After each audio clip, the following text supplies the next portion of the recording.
Hey everybody, Joseph Burke here with Maxwell Canyon Creek. So spring's finally arrived. It's been a really long winter here in Calgary, and today we're going to go over how we can get the greenest lawn on the street to make our neighbors jealous. There may be a lot of questions surrounding when should I fertilize, should I aerate, should I power rake. We're going to go through all that stuff today so you know exactly what you need to do based on the lawn that you have.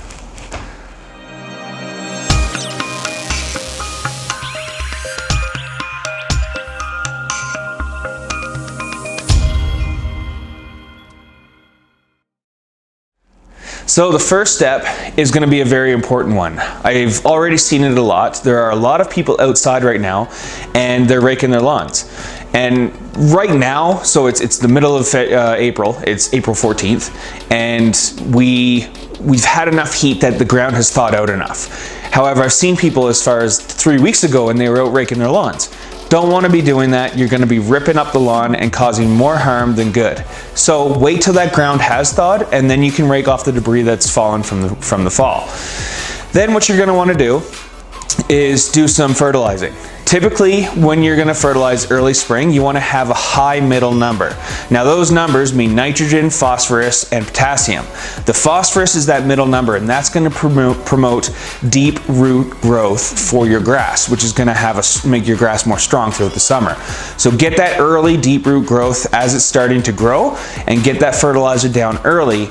As far as mid-April to early May, get that down right away. And even if it snows, that's fine, because that snow is going to allow it to sink in slower, whereas if you had a rain and a downpour, it may just wash it off a little bit more.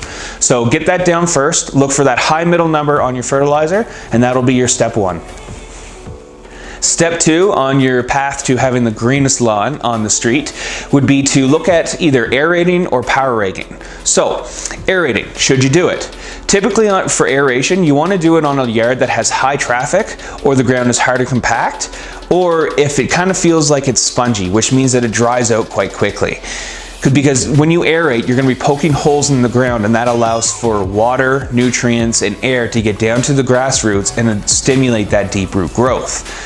So you make sure that if you're going to do that aerating, you check those few things first, see if you're going to have that high traffic, hard and compact soil.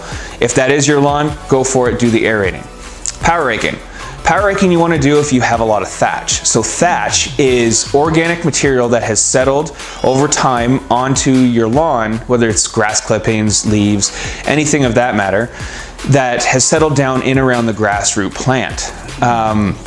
Now when this happens, essentially what it does is it acts as a layer that doesn't allow for new grass seed and fertilizer to penetrate the soil. So power raking is going to pull all that stuff up, which your normal lawn rake can't do. All right, your third and final step is going to be to apply your pre-emergent herbicides.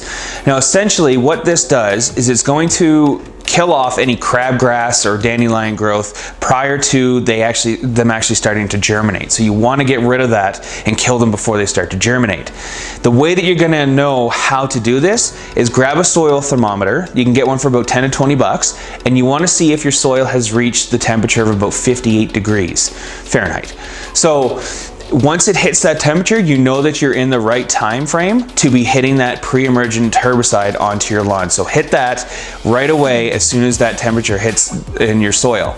Now, this is one that you're going to want to do about 4 to 5 weeks after the first step, because you don't want to have too many sections of fertilizer in such a close period, because you can actually end up killing your lawn. So don't do that. Make sure that you've given enough time frame from the first fertilization to the next one.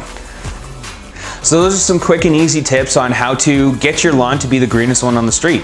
I mean, coming from a real estate point of view, if you have a nice lawn, you're going to have great curb appeal. It's just, it does such a world of difference for you when people are approaching up to your place. Even if you're not going to sell, you just want to have the best looking yard because you want to brag to your neighbor and say, mine looks better than yours is horrible, so step up your game.